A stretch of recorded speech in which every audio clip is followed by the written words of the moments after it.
So now in this example, we're going to find Vx using superposition, and Vx is the voltage across the 2 amp independent source. Now what's interesting about this example is that there is a dependent source in the circuit. That's this diamond. It is a current controlled voltage source. So now when we use the principle of superposition in an electric circuit, we have one independent source active at a time, and we zero all the other independent sources, and then we calculate the response of the thing that we're interested in, and then each independent source takes a turn being active while the other ones remain zero until all the sources have been done. Now, the trick with dependent sources is that they always remain in the circuit as we calculate each of the responses. So just to make sure that we have that solid, there are 2 independent sources in this circuit, so we're going to calculate 2 responses, and the independent source will remain active in all of the responses. Okay, so let's see what that looks like when we solve this circuit. So this is the first response, and we're going to make the 2 amp source be the one that's going to be active, and we're going to calculate the first response, and we're going to denote it by V prime X. So this is the first response, and we're going to add up all of the responses to make the total response. Now what's interesting here is that we have also made the controlling current for the dependent source to be I prime X as well.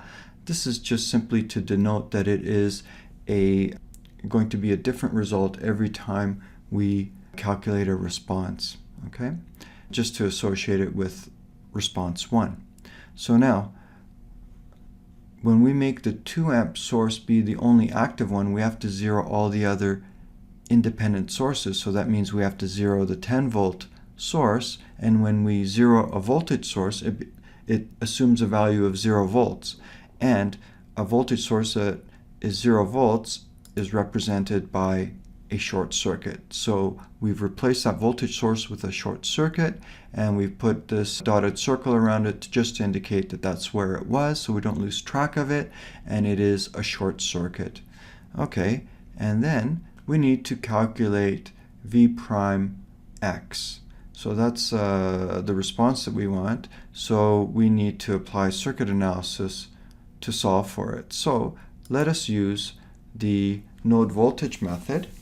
And when we use the node voltage method, we will select a reference node and label the remaining nodes, and we're going to note this as VA, denoted as VA, node A, and we're going to have currents flowing in every direction out of it because we're assuming that VA is the highest voltage in the circuit. So in this scenario, we note that VA is going to be equal to V prime X. And when we do nodal at A, we're going to have the current flowing to the left, and that's going to be VA divided by 5 ohms. Then going down, we have the 2 amp source, which is opposing the current in our reference direction. So we have a minus 2 amps, and then the current flowing to the left is VA minus 2I prime X divided by 10, and so 2I prime X is the voltage at the other end of the 10 ohm resistor, and be sure that you know that this is a voltage and not a current, okay, because there's a hidden scalar on that too, which is mu for the dependent source.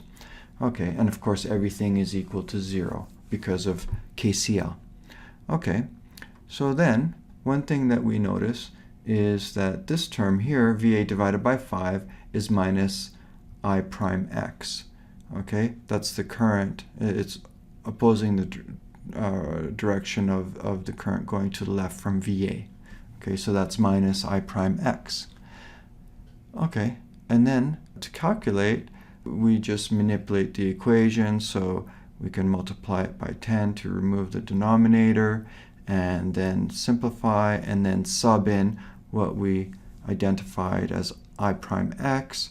We can plug that into the equation and then solve for VA, and we get 5.88 volts. And that we know is V prime x. So that's our first response, okay?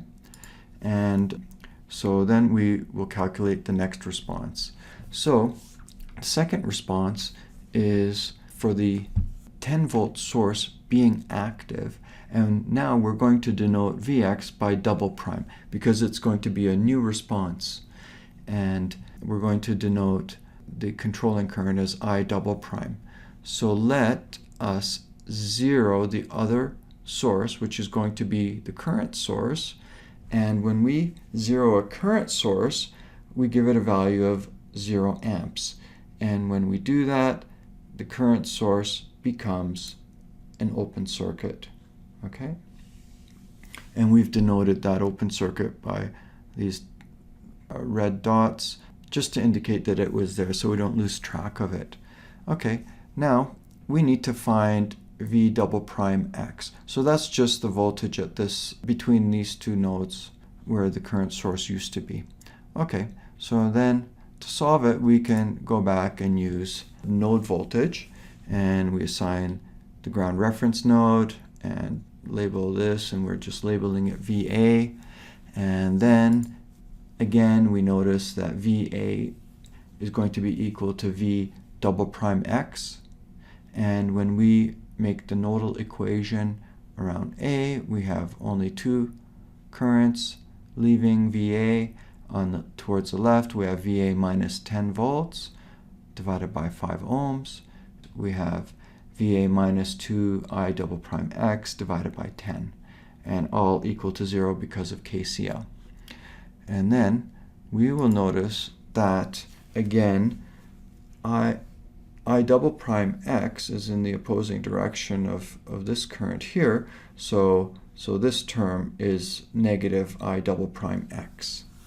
Okay, so then when we solve, we just do the math on this. So if we multiply by 10, we get rid of the denominator, we come up with this equation, simplify it, and then we sub in what we know that I double prime x is, and then we get this equation, and then solving for VA, we get 7.06 volts, which is equal to V double prime x. And then that is our second response, okay?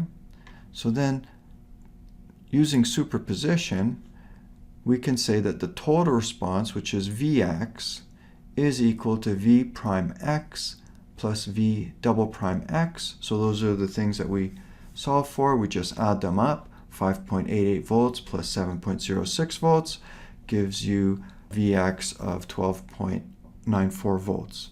Okay, so now this is the Vx for the original circuit in the beginning for what we needed to solve for. And we would have gotten the same result using the node voltage method or analysis or the mesh current analysis. So that Vx is 12.94 volts, and so if we were to go back to the beginning for this complete circuit, this Vx is actually 12.94 volts, okay?